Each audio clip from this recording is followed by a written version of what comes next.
Hello and welcome to this Association of Corporate Treasurers webinar sponsored by Chatham Financial. Interest rate management has seemingly spent many years in the wilderness whilst interest rates were at historic lows with no immediate increases on the horizon, and corporates have tended to allow all debt to float.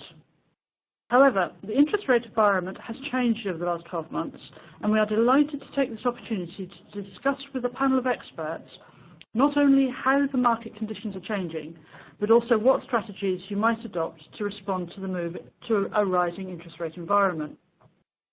In this webinar, we'll be discussing the practical aspects of interest rate risk management, covering execution and pre- and post-trade documentation, as well as some regulatory aspects that you might want to consider. My name is Sarah Boyce, and after many years of working in corporate treasury, I now work on providing policy and technical support here at the ACT. And firstly, for those of you that are new to our webinars, a little housekeeping. The webinar will last for 45 minutes, and we would like it to be as interactive as possible. So please do submit your own questions. You'll see a button on your screen that allows you to submit questions, and we'll try to tackle them as we go along. So don't wait until the end to send them in, but please submit as you think of them. Just by the way, we won't mention your name or company, so please do feel free to ask anything. We can't guarantee to answer it, of course, particularly if you want to know where base rate is going to be in 6 months' time. There is a menu bar across the bottom of your screen that allows you to open various windows, and you can move those around your screen, resize them or minimize them. The yellow button with a question mark is for help if you've got any technical difficulties. The purple Q&A widget opens a new window, which is the one that you can send the questions to us in. And then there is a resource button as well, which is where you can download further information about this webinar, other events in the ACT calendar, and related documents on interest rate risk management. I should add that a recording of this webinar will be available on the ACT website in a couple of days' time, along with a copy of all the slides. Right, so moving on to today's agenda, I am delighted to welcome on International Women's Day an all-female panel, purely more by luck than judgment, it has to be said. But I'm very delighted to welcome Catherine O'Brien, who is VP Treasury at Dubai Aerospace Enterprise. She's the head of the Treasury team based there.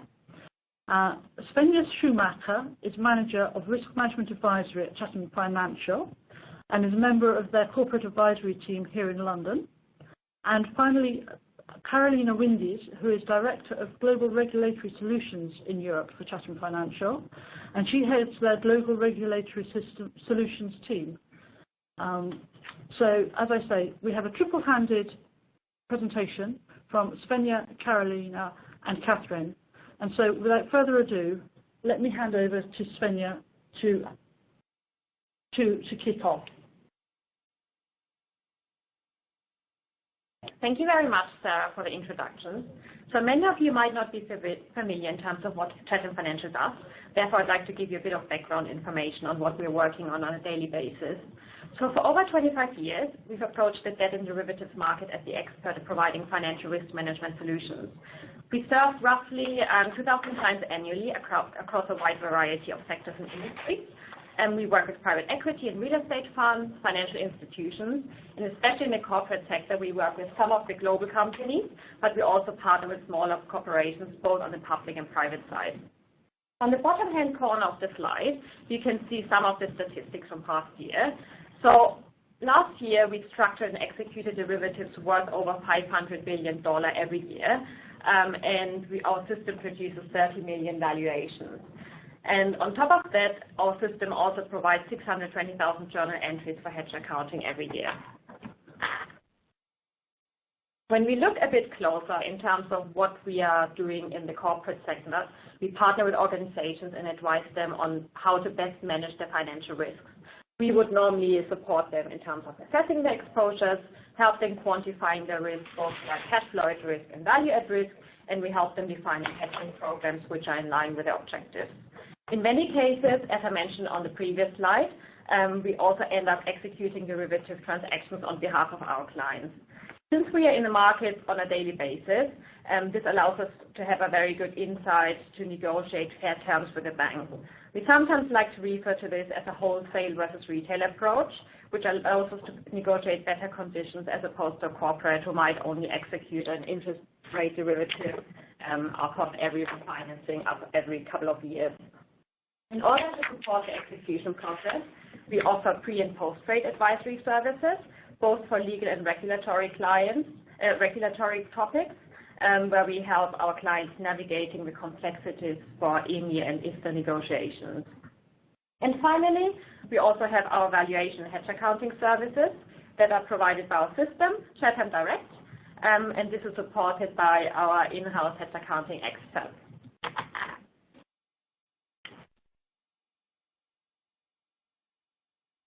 Okay, this is Catherine here from Dubai Aerospace Enterprise, or DAE for short. Just by way of background, Dubai Aerospace Enterprise is one of the largest, or in the top 10 of the aircraft leasing companies globally. I myself have worked in the sector for over 8 years, formerly with AWOS, which was acquired by DAE last year. Aircraft leasing is a growing industry. I myself am based in Ireland, where it is a significant hub for aircraft leasing. It is estimated about 60% of worldwide aircraft that are leased are either leased, owned or managed out of Ireland. That's about $120 billion of assets. In context, it is estimated that an airplane that is leased by an Irish company takes off every 2 seconds. DAE itself is a small company in terms of people. There's approximately 140 of us, spread out through Dublin, Dubai and other locations, but we manage a book of assets of about $14 billion. And these assets are aircraft, over 380 in total, and they are your airplanes that you take off in every day, whether it's a short haul or long haul flight. We call them narrow bodies, wide bodies and regional jets. Our airline customers are located in over 55 different countries, with about 113 of them in total. I would note as well, we are a very highly leveraged business with over $10 billion in debt and over 70 lenders, again, very geographically spread.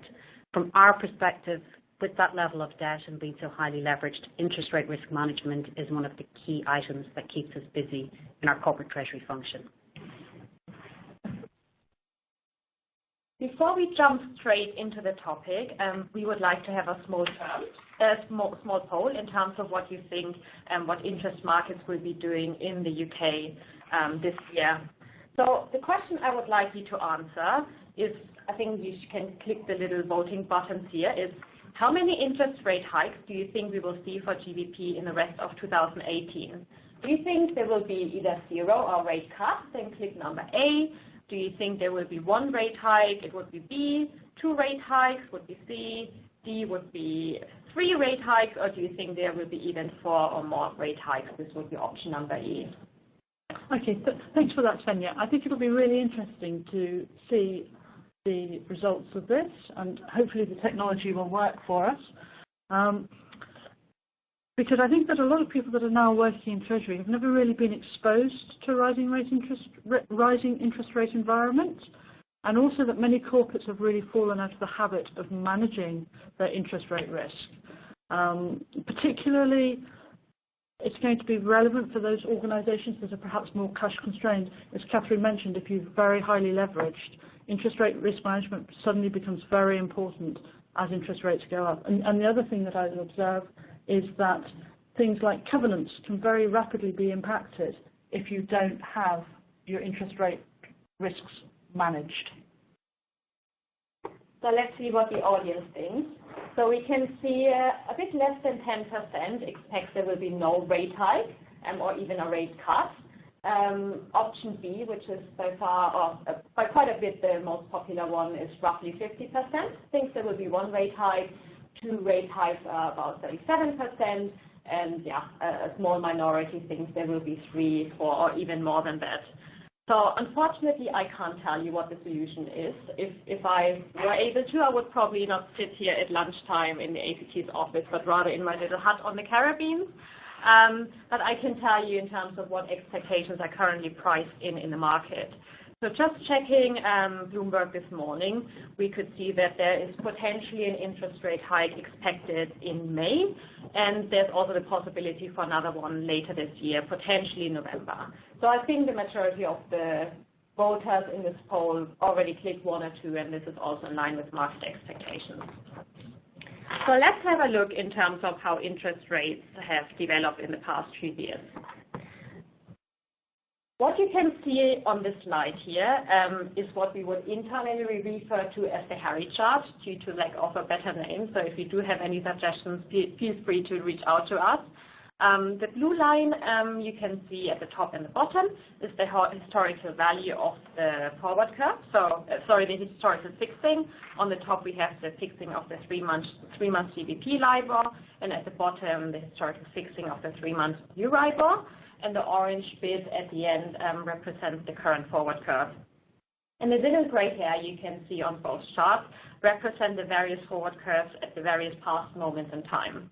So if we quickly remind ourselves, what does the forward curve actually represent? So it represents, on the one hand, the market expectations. This is where participants think where the rate is going to go. And on the other hand, it also represents the rate levels which you would be able to lock in now via an interest rate swap.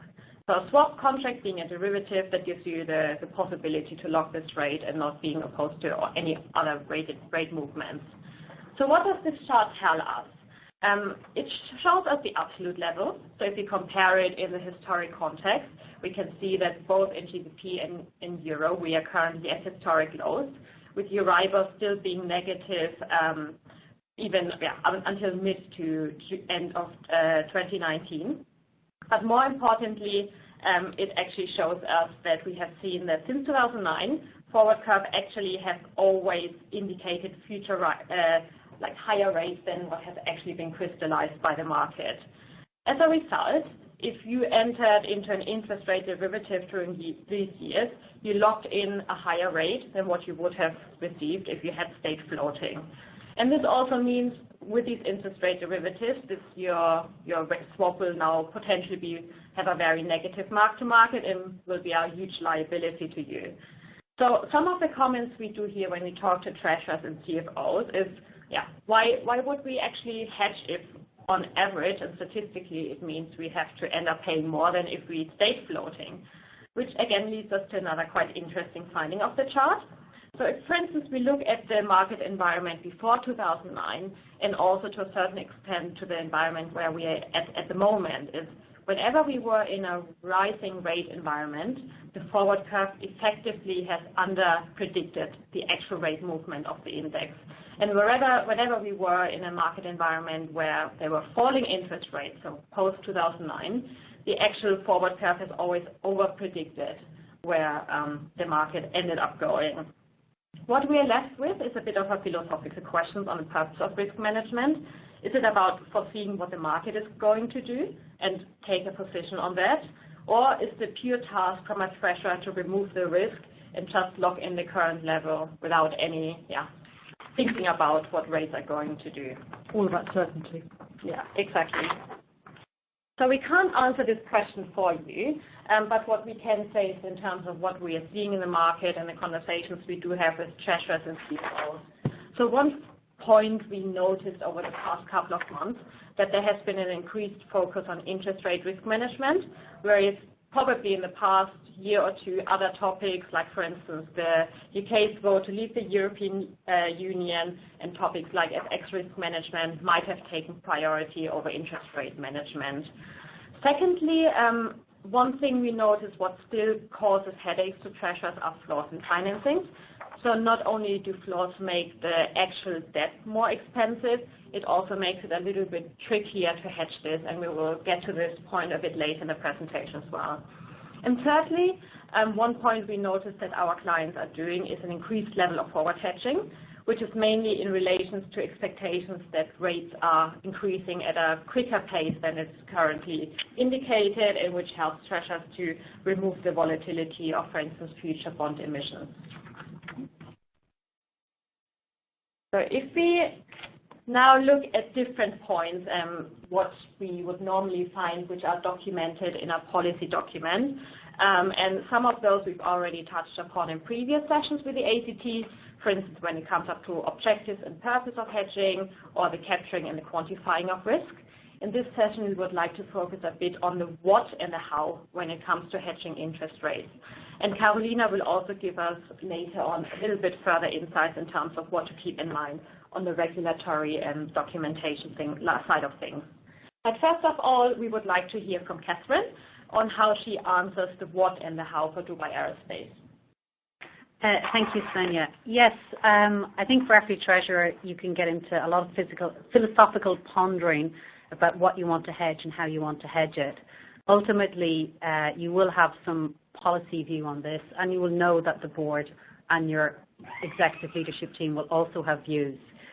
From our perspective in DAE, we have a lot of debt. We're highly leveraged.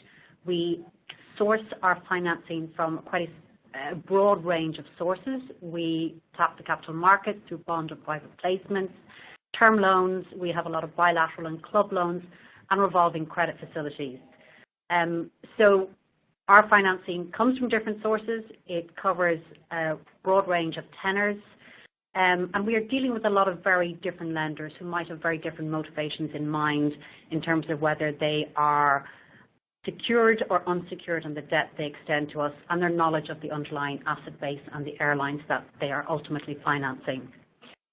From our perspective, we manage a lot of risk. Our assets are high value and very mobile. There are huge residual value implications in the aircraft leasing business. We also deal with airlines that have in the past shown quite a lot of volatility in terms of cash flow and bankruptcy situations. So with that risk to be managed on a day-to-day basis, we take a very conservative approach on interest rate risk management. We don't need to bring additional risk into play in our business. So our own policy view is that we would ideally like to be matched or hedged at 90% or more of our debt. And for us, this simply means that we will look to ensure that the cash flows on our leases are aligned to the cash flows on the debt. We can achieve this by a number of different mechanisms or methods and products. Simply put, for everybody, in this business, a natural hedge is the most obvious solution. And by that I mean, if we have a fixed rate lease for 8 years with an airline, we will fund it with fixed year, 8-year debt from a lender. It's simple, it's transparent, it's efficient, cheap, and basically there's no documentation required. It works. Exactly. However, that is not always the case that this is achievable, and it could be driven by pricing or lender requirements. And our next stop is typically a plain vanilla interest rate swap. There are pros and cons to this. For the lender, it can give them greater flexibility to sell down or syndicate the debt after drawdown.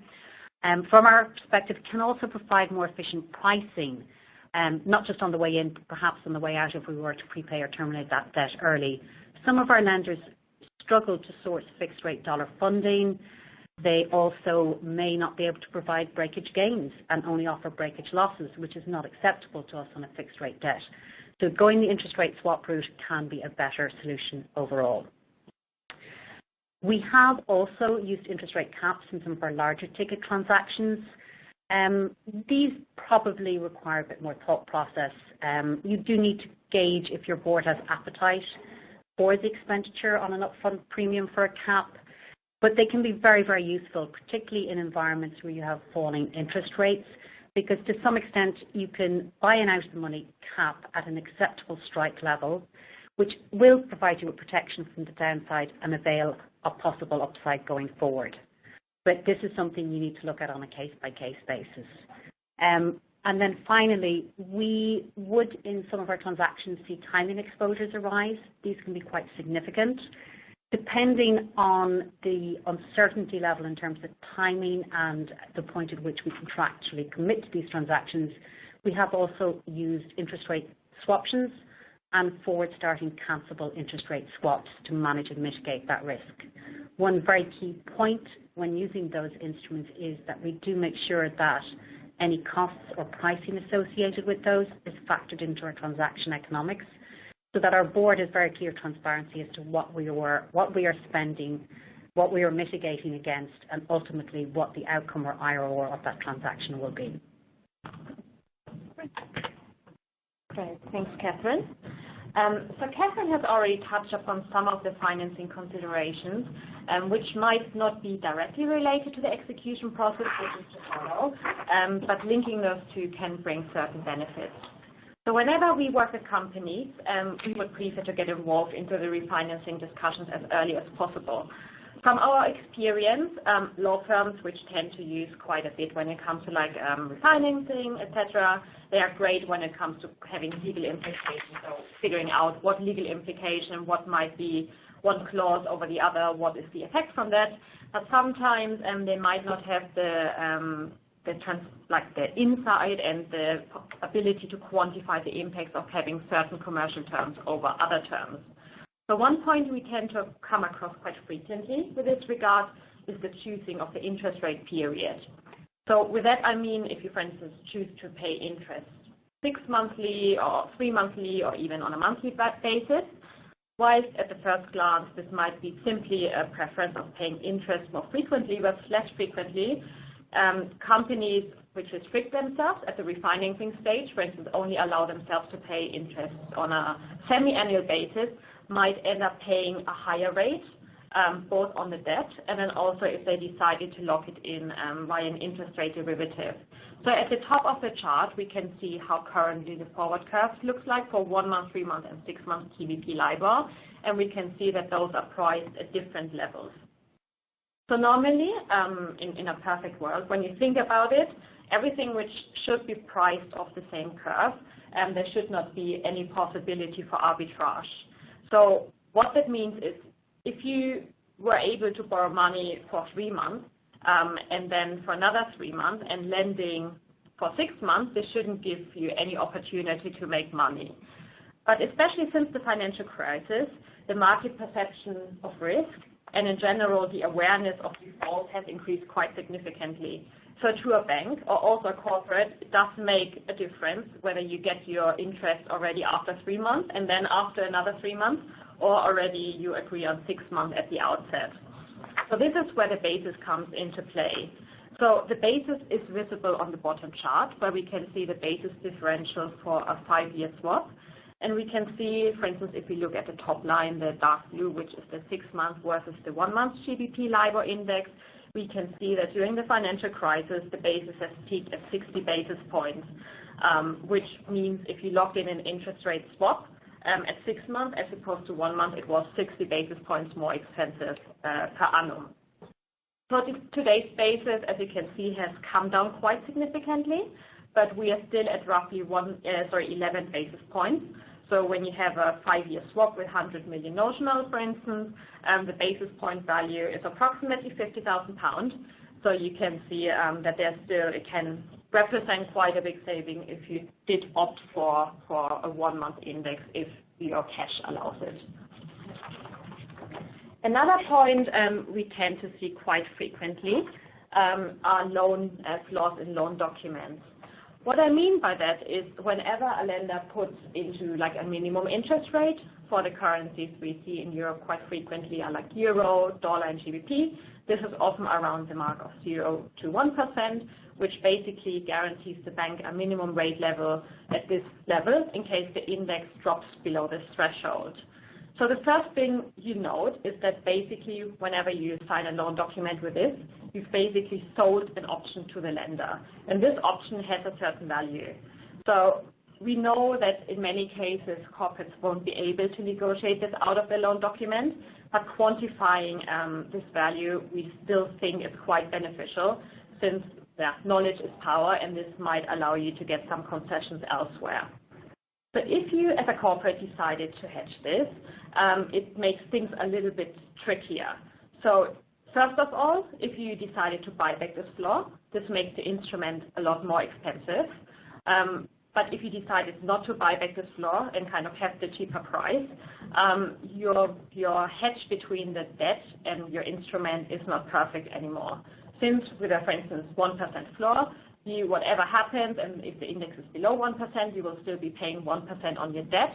but on your interest rate derivative, you will be receiving a lower rate, whatever the index is, for instance, half a base, like 0.5%.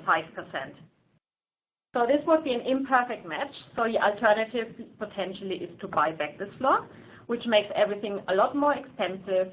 And we've quantified it, for instance, the buyback for a 5-year 100 million notional GBP loan would cost you £1.4 million extra, and for the same notional in euro terms, you would even be at almost £5 million extra. So, Catherine, is this floors in general something which affect DAE as well? And what are the other key points you come across when you negotiate the loan documentation with your lenders? Yeah, floors are definitely something we have come across probably in two different ways in the past. We have seen floors being used in the term loan market, the US term loan market. As I should background or preface this by saying that we are a US dollar company.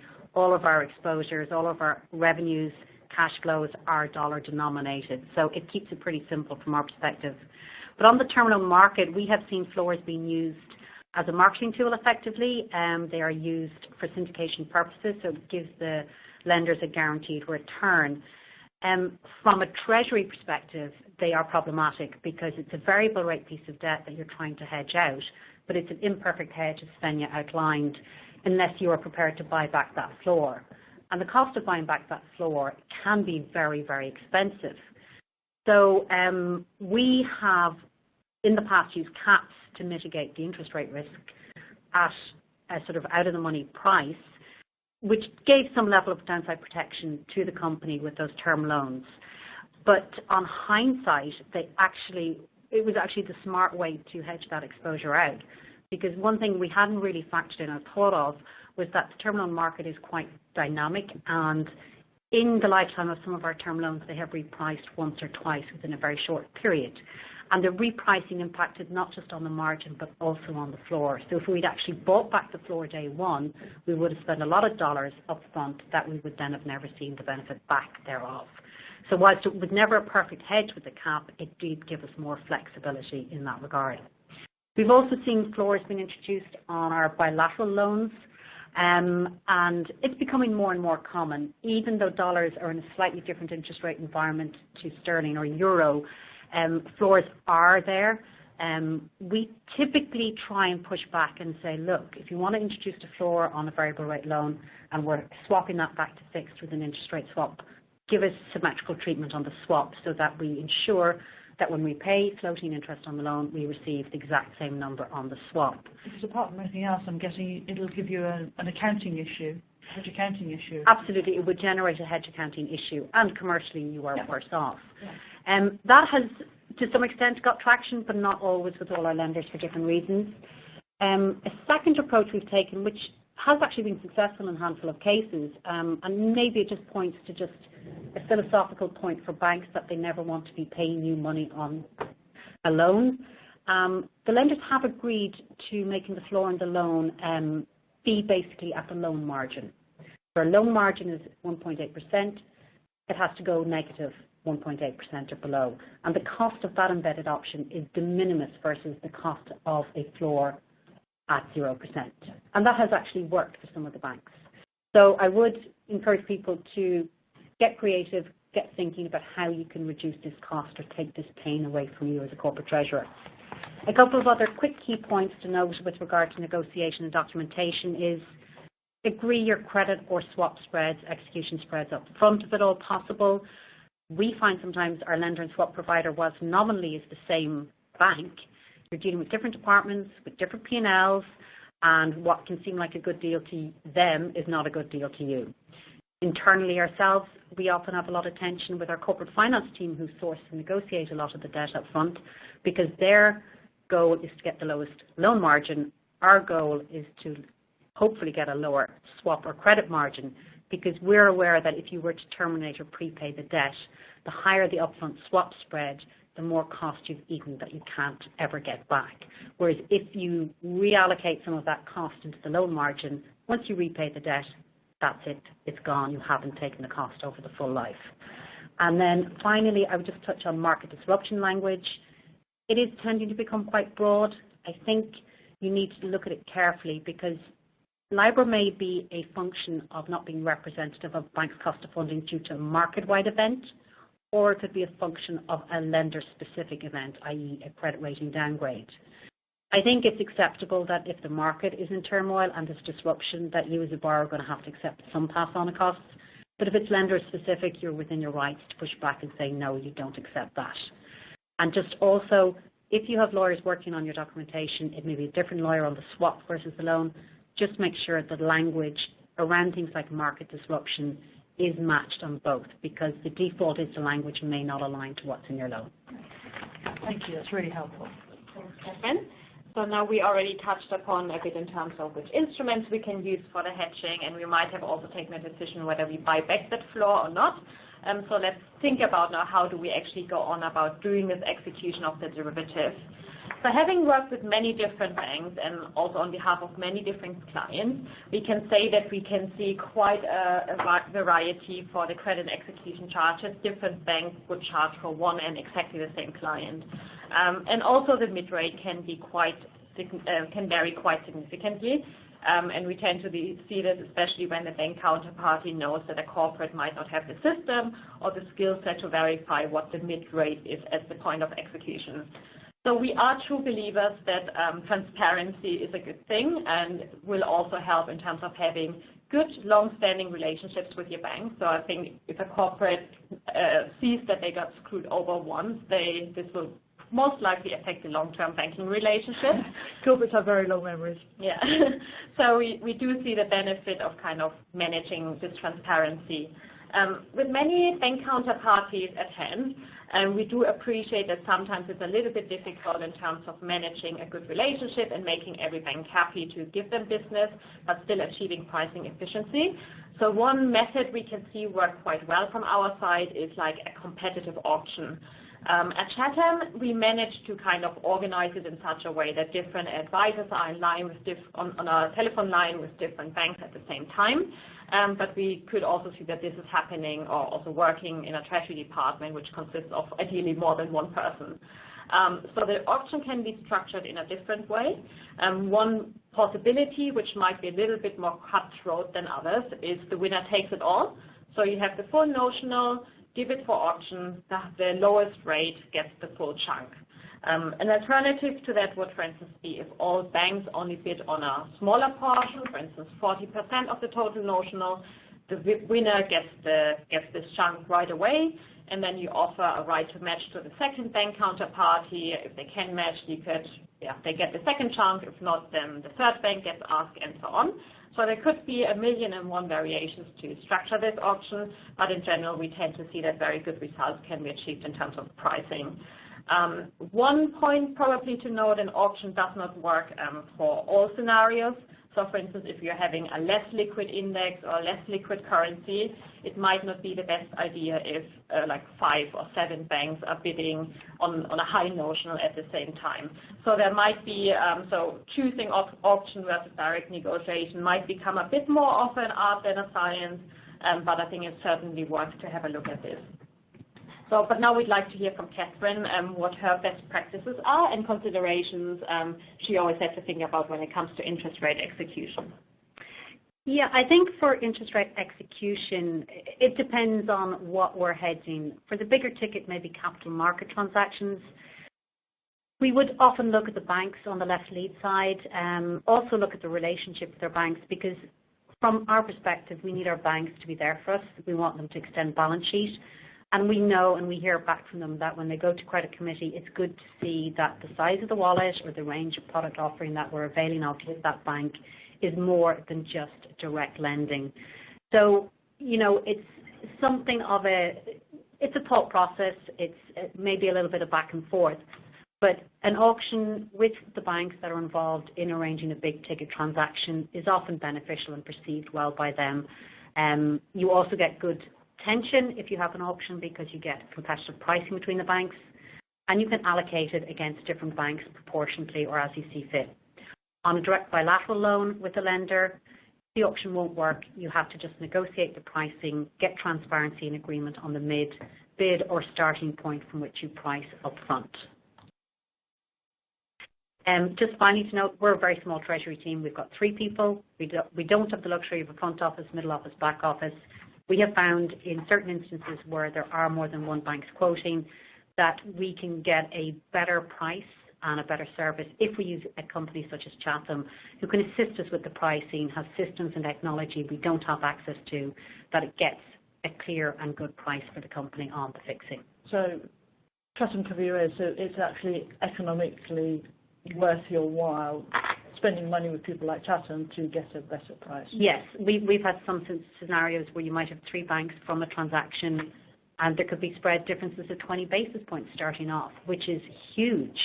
It's definitely worth employing somebody to... 100%. We have always seen value come back in terms of the basis point savings that can be achieved. That's really helpful to understand because people can be a little bit nervous about spending money on... Exactly. No offence. And I think one thing which is, of course, belongs to every execution is a bit the pre- and the post-trade documentation and regulatory process. So Carolina will give us a quick update in terms of when it comes to ISDA documentation, EMIR. Thank you, Svenja. So when entering into interest rate transactions, you also need to consider various documentation and regulatory aspects. First of all, you will be required to document your hedging relationship with the bank, and there are 2 ways you can do it.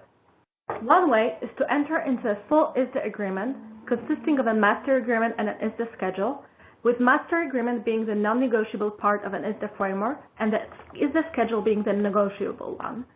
ISDA agreement is executed pre-trade and sets out various legal, credit, commercial, as well as regulatory terms applicable to the parties to the hedging transaction. With an ISDA in place, parties to the hedging transaction will also need to enter into a short-form trade confirmation laying out economic details of a transaction post-trade. Another way to document your hedging relationship with the bank is through entering into a long-form confirmation post-trade. Long-form confirmation incorporates master agreement by way of reference, but it doesn't have any schedule. Instead, long-form confirmation includes less extensive list of legal, credit, and commercial terms compared to an actual ISDA.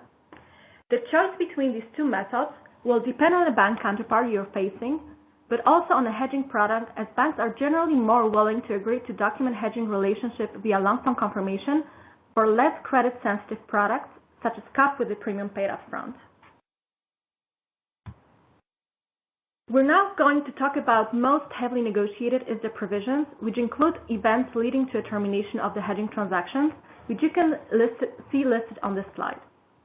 Cross-default and credit event upon merger are both standard ISDA events. Cross-default is triggered following an occurrence of a default under the loan agreement if that default is above certain threshold. Credit event upon merger is triggered if following a merger or change of control, the creditworthiness of an entity impacted by this event is materially weaker. Additionally, a bank counterparty may want to include certain loan-linked events, which if triggered, allow them to terminate the hedging transaction. These can be divided into 3 categories. First one being linked to the term of the loan, such as premature acceleration or termination of the loan agreement, as well as partial or full repayment of the loan. Second one related to certain defaults of the borrower under the loan agreement, such as insolvency or change of control. And third one connected with the hedge provider being a lender, such as cease to be a lender event. All these events have to be carefully reviewed and negotiated to ensure that they match the structure of underlying loan agreement and that they don't impose a risk of being unhedged to you. In terms of regulatory requirements, we'll focus today on EMIR and MiFID II frameworks. EMIR, which is the European Market Infrastructure Regulation, applies to various categories of entities, including financial counterparties and non-financial counterparties above or below clearing threshold. Most corporate entities will be categorized as non-financial counterparties below clearing threshold, in short, NFC- entities.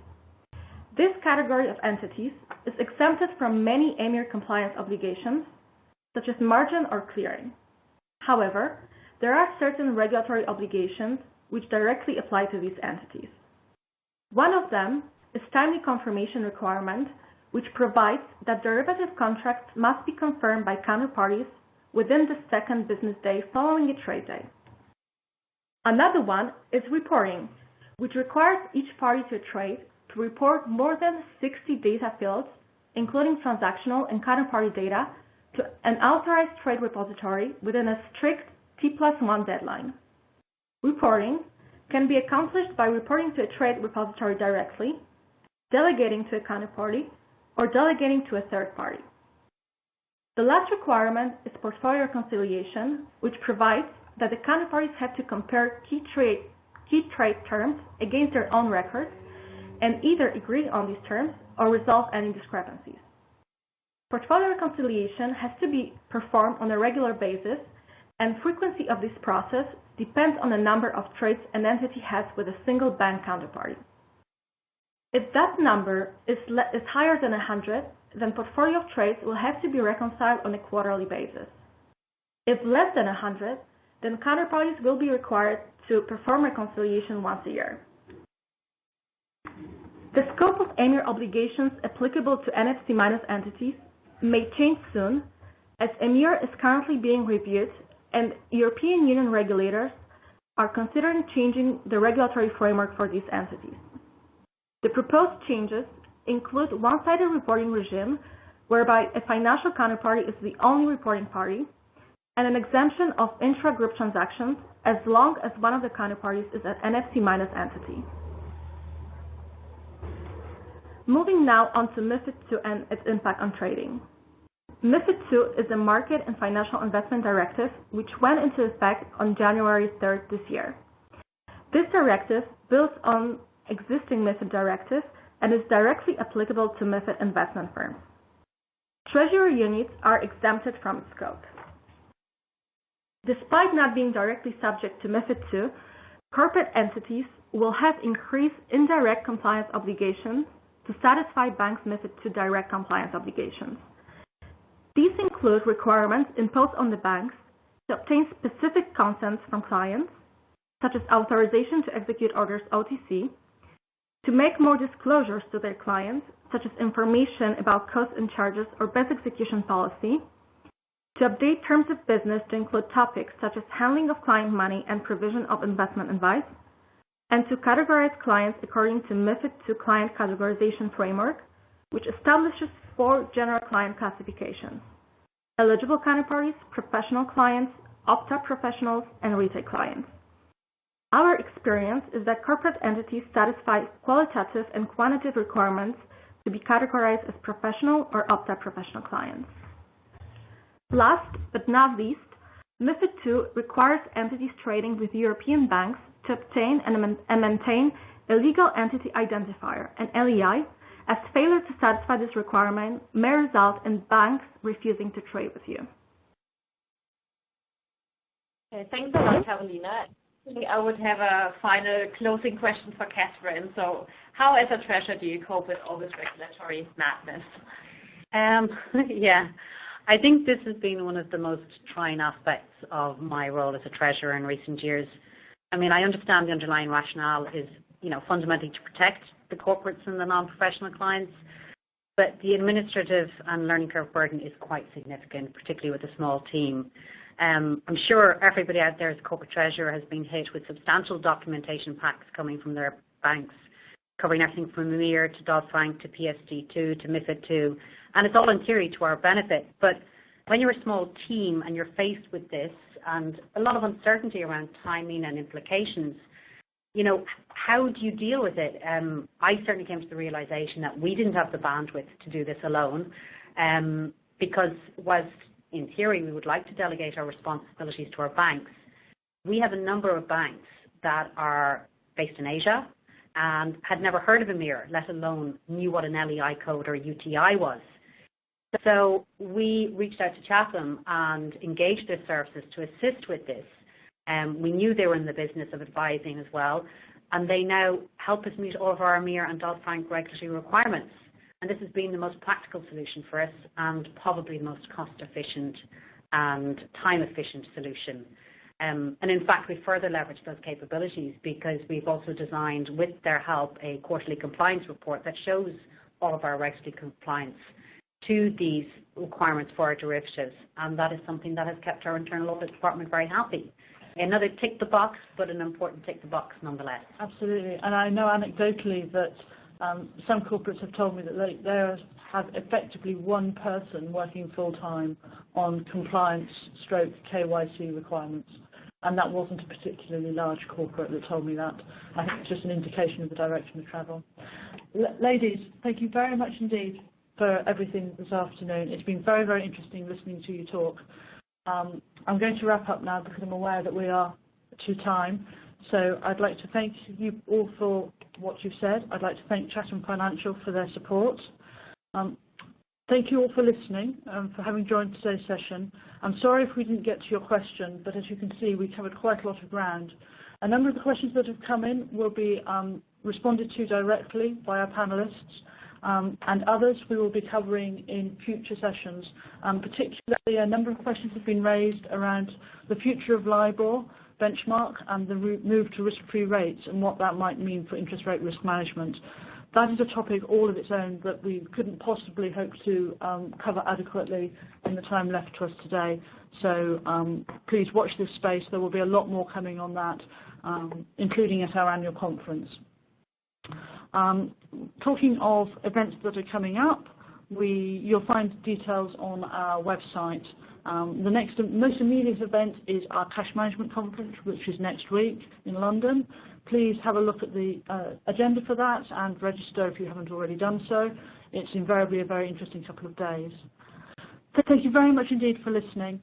If you could spare a moment to provide feedback on the webinar, we'd be very grateful. It helps us enormously when we're planning these things. The feedback widget, which I believe is green, is the one that you want to click, and that facility will remain open for a short while after the webinar ends. So finally, on International Women's Day, thank you to Svenja, Carolina, and to Catherine. Thank you very much indeed. Thank you all. Goodbye. Thank you. Thank you.